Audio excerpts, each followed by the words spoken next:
문재인 정부 법무부 장관 시절 윤석열 당시 검찰총장과 갈등을 빚었던 민주당 추미애 의원이 4년간 맺힌 고통이 일시에 터져나오는 느낌을 참느라 어쩔 줄 몰랐다며 윤 대통령 탄핵 소추안 가결 소회를 밝혔습니다. 추 의원은 SNS 글에서 이같이 말하며 4년 전 저를 믿고 감찰과 징계에 최선을 다했으나 정치 상황 급변으로 법무부를 떠나게 됐던 검사들, 윤석열로부터 괴롭힘을 당하다 법무부를 떠난 차관과 부당 징계를 받고 검찰에 떠났던 검사들에 대한 미안함도 겹쳤다고 적었습니다. 이어 이런 상상 못할 난동은 2016년 촛불혁명 승리 이후 하나도 제대로 바꾸지 못한 탓이었다고 자성하면서 결국 국민이 해냈다며 국민들을 향해 감사의 마음을 전했습니다. 그러면서 추 의원은 저는 검찰총장 윤석열이 자신과 처족의 불법을 감추기 위해 감찰과 수사를 적극적으로 방해한 행위를 적발해 징계까지 하였으나 결국 인사권자는 여론에 떠밀려 그를 제압하지 못했다며 문 전 대통령을 비판하기도 했습니다. 또 이른바 고발사주 사건을 언급하며 윤석열이 괴문서라고 큰소리치자 언론은 그를 신뢰하고 편들었다면서 손준성에게 불법을 시킨 자는 직속상관 윤석열이 아니면 아무도 없는데도 공수처는 이를 수사하지 않았다고 언론과 수사기관의 행태도 지적했습니다. 추 의원은 그 사이 악의 뿌리는 침묵과 방관 속에 점점 자라 드디어 국정을 파국으로 몰고 가는 괴물이 되었다며 수많은 희생과 헌신을 기꺼이 감당해 오신 분들과 시한폭탄 윤석열을 멈추어 주신 국민들께 감사를 드린다고 전했습니다. 추 의원은 문재인 정부 때 법무부 장관에 재직하며 당시 윤석열 검찰총장의 징계를 추진하고 수사 지휘권, 직무배제 등의 문제를 두고 부딪히며 이른바 추윤 갈등을 이어갔습니다.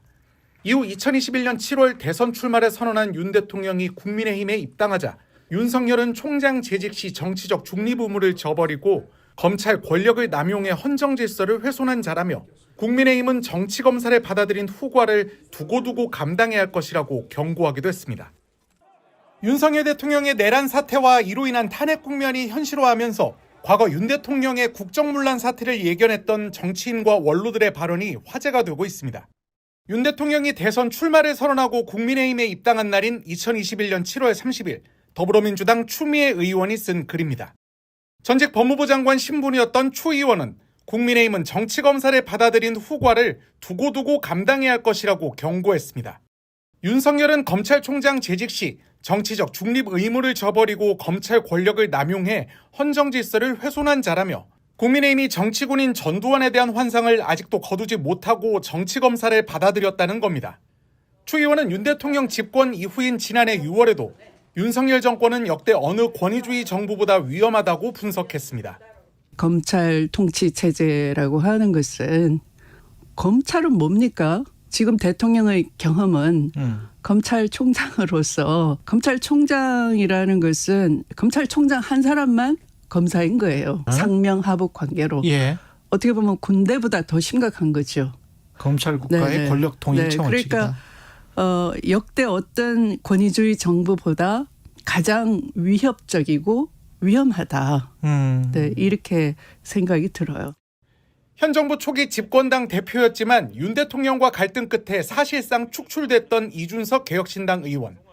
그는 윤 대통령과의 갈등이 절정이었던 지난 2022년 8월 자신에 대한 당의 징계 효력을 정지시켜달라며 법원에 낸 탄원서에서 윤 대통령을 신군부에 비유했습니다.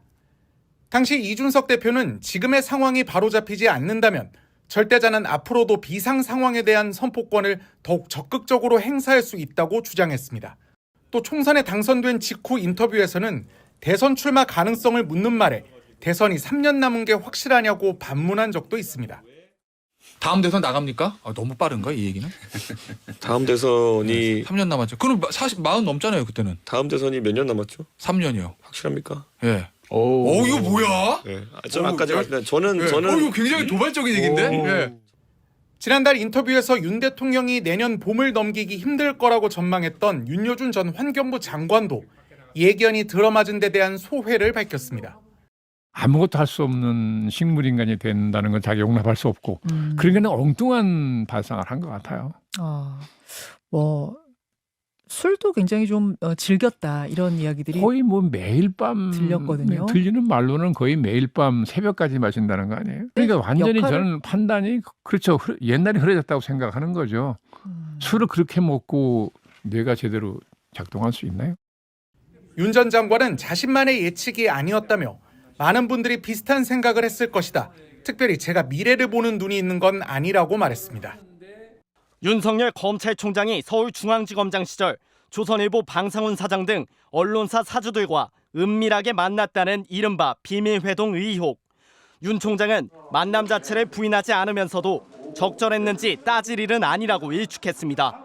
아니 그 당시에 뭐 관련 사건이 있고 지금 거론되는 분이 사건 관계자라는 뭐가 있습니까? 하지만 당시 중앙지검엔 조선일보 관련 여러 고발 사건이 접수돼 있었습니다. 총장님이 서울중앙지검일 때 그 시기에 중앙지검에 계류돼 있었던 TV조선과 조선일보 관련된 사건들입니다. 한두 개가 아닙니다. 검찰 공무원 행동강령은 검사는 사건 관계인 등과 정당한 이유 없이 사적으로 접촉해선 안 된다고 규정하고 있습니다. 국감에서 추미애 법무장관은 이 같은 비밀회동 의혹에 대해 윤 총장을 상대로 법무부 감찰을 진행 중이라고 밝혔습니다. 이것은 검사윤리 강령에 위배되는 여지가 있는 부분도 그렇죠. 있고요. 네, 그래서 현재 감찰 진행 중이고 결과가 나온다면 보고를 드리도록 하겠습니다. 이 부분. 현직 총장에 대한 법무부 차원의 감찰은 지난 2013년 최동욱 전 총장의 혼외자 논란을 빼곤 이례적인 조치입니다. 법무부 관계자는 법무부에 들어온 관련 진정의 사실관계를 검토하고 있는 단계라며 구체적인 비위 의혹이 드러나면 본격 감찰에 착수한다고 말했습니다. 추 장관은 윤 총장이 중앙지검장 시절 옵티머스 관련 진정 사건을 무혐의 처분해 피해를 키웠다는 논란에도 감찰에 검토하겠다고 말했습니다. 지난주 윤 총장의 작심 발언에 대해 맞불 공세를 높이고 있는 추 장관이지만 보안이 지켜져야 할 감찰 상황을 국감장에서 공개 언급한 건 성급했다는 지적도 나옵니다. MBC 뉴스 윤수환입니다.